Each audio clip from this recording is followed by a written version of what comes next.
Yeah. No, he would. He would. I know he would.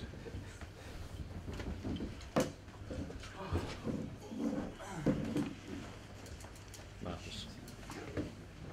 How are we? Fine, thanks. How are you? Yeah, very well, very well. Everybody ready? Yes, just wondering how important this weekend is to end on a high, as it were. Yeah, I think that's always important. We've had a great season.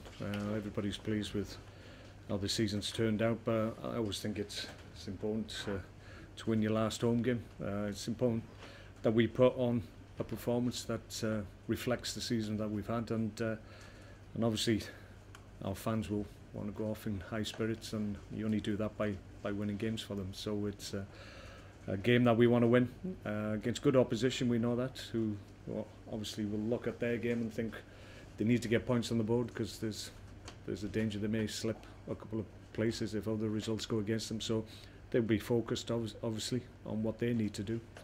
So that means it's really important that we do likewise, and I have no doubt we will do that. We want to put a good performance on as a thank you to our fans. You couldn't have asked for more from your side, really, or you probably could have done, but I mean, to have finished with a higher sort of points record than last year and finished again in the top 10, that is some performance. Yeah, I mean, we challenge ourselves every year, and we're always trying to push the bar higher. We've been able to do it once again.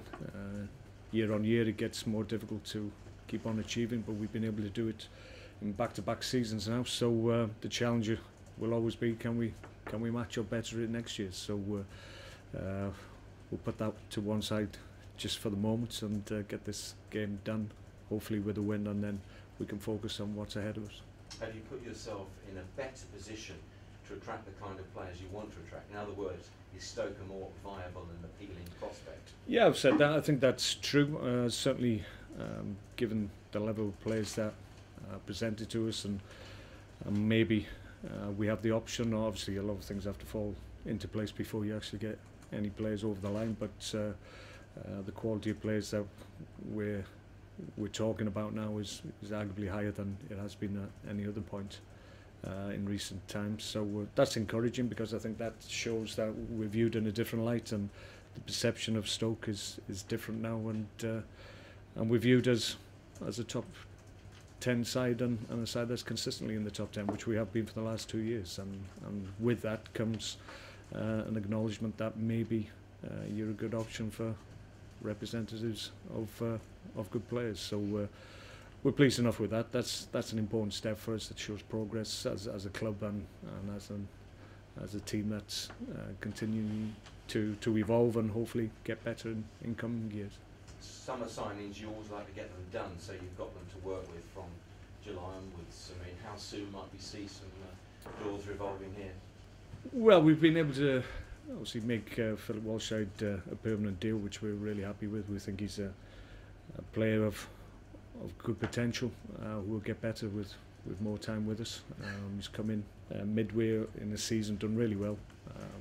In fairness to him, threw him in at the deep end, to be perfectly honest, just because I needed to know what I had. And I've been really pleased with what he's produced. He'll get better. As I say, he's still a young man, 25 years of age, so that potential is still there to be untapped, and that's a good start for us. There's obviously other targets that we're hopeful of getting over the line, but you have to be patient sometimes. Ideally, as you just said, ideally you would like them in the building for the first day of pre-season, but it doesn't always go that way or that smoothly. So we'll bide our time. If the right players are available, then we'll persevere and try and get them in as quickly as we can. But if we have to be a little bit patient to get the right ones in, then so be it. Are you resigned to losing Asmir Begovic one way or another this summer? No, not at all. No, I've said it from the outset. We'll have conversations with Asmir and his people, and then that's when we'll have a real indication of the likelihood of the results of those conversations. But at the moment, he's very much our player, which we're very pleased about, and he's playing in the game on Sunday. So whereas we were, so to speak. Bojan was a big signing for you. He really came good. Unfortunately, injuries got in the way, and also for Muniesa. But I mean, Bojan is a kind of play you'd like to replicate. Yeah, it's not easy. I don't think it's, as a strategy, it can't be one that we hang our hats on in terms of getting a player of his quality in for very little money, and at some point we will have to play probably the market price, which we've been fortunate that we haven't been able to, or haven't had to do that up to this point, but still have been able to get really good players in. We're delighted, obviously, that Bojan's progressing well. We're hopeful that he's going to be here this weekend. Just to say a thank you to the fans and all the support that he's had from them. So that would be good for them, and good for Bojan. Be good to see him again. He's progressing well. Very comfortable with where he is at the moment.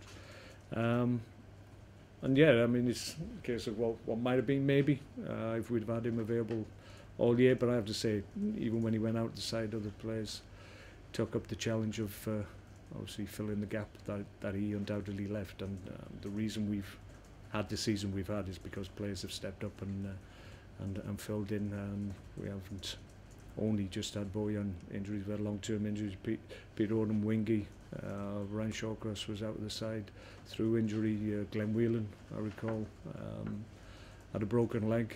Victor Moses did really well for us, but unfortunately went out of the team as well. So we've had to put up with more injuries this year, and I've said many times that's why the season we've had has been more satisfying this year. Do you accept that the more successful you get and the more you're seen in Europe as a powerful side, then the price inevitably goes up on the targets you may or may not have? Yeah, that's true, I think, but it's a sign of progress. You have to understand that, and you work with it. You'll always have a limit to what you're able to go for and what plays realistically you invest time in trying to get over the line. I think we've been good in that regard in the past, and we know the boundaries of what we can and can't do, so we work within those. But we still are looking for good talent that will come in and improve the top end of the squad, to be perfectly honest. I've got a good squad. Depth of the squad is good, but if we're going to improve, then I'd look to increase the quality of the first 11 if I can. Liverpool this weekend, is there a danger of being another Stevie Gerrard show, if he plays, of course? Possibly. I'm sure the crowd of the Britannia will give Stephen a good welcome, and if it is to be his last game, then I think that obviously his career should be acknowledged, and it will be, certainly. But it's very much about us. I feel it's a celebration of what we've done this year, and a thank you from the players to the fans. So that's really our focus. I mean, the focus may be media-wise on other things that are involved in the game, but from our point of view, we're very clear on what we're focusing on.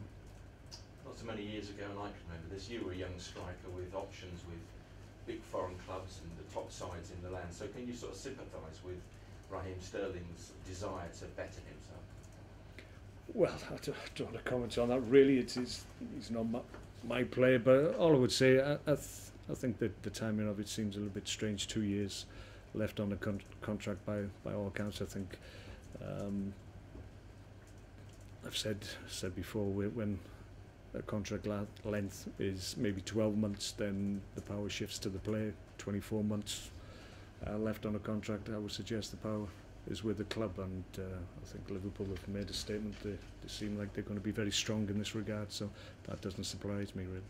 Is it a question of a young player and an agent who probably is doing too much pushing, or is it hard to see from that side? I don't really know. I don't know the agent involved. I don't know really the reasons why it seems to be an issue for them. I hope it gets resolved, because he's an outstanding young player, and a player I've really enjoyed watching myself, so hopefully he can settle down and understand where his immediate future is going to lie. Just a couple of final ones. Your best ever moment of the Premier League this season, what was the best moment for you? Difficult to say. You should give me a bit more notice. I would have thought of something, but no, I think overall it's just a feeling of satisfaction at the end of a season, and a body of work that we can look back on with pride, and that's not just from the players or myself. It's right across the board, because everybody's had to step up to the mark. recruitment departments, medical, sports science have all played a part, and without the support that I've had from those guys, we wouldn't have had the season that we've had this year. So as I said, the challenge is to do it again next year, and that's what we'll try and do together. Just briefly, best Premier League manager this season, apart from yourself, of course. Well, the best one is the one that finishes on top of the pile. I always think that's Jose's had an outstanding season. Won the league by a canter, and should be applauded for it. Thank you very much. Mark, just a couple for me. Jack Butland's obviously been selected for the 21s. Is that his opportunity to really make his mark? I think he's made his mark already, to be perfectly honest. I think he's come into top half Premier League team and acquitted himself really well. Really pleased with what he produced in the games that I was able to give him. He's got a real focus on the summer. It's something that it's been very much in his mind, and he wants to be successful. He wants to be part of a winning England team if he can. So we wish him well with that. But in terms of making a mark, I think he's already done that. In Roy's selection, obviously there was a few players from maybe the less unfashionable teams, but then Ryan didn't get selected again. Do you feel a bit aggrieved by that? You got I'm not. I'm looked at in depth in terms of the makeup of the squad. I'm not sure what centre backs Roy's gone with, but I just think maybe it seems a little bit difficult for Ryan to break through again for whatever reason, and it doesn't look like he's going to get an opportunity anytime soon. He's had an outstanding season once again.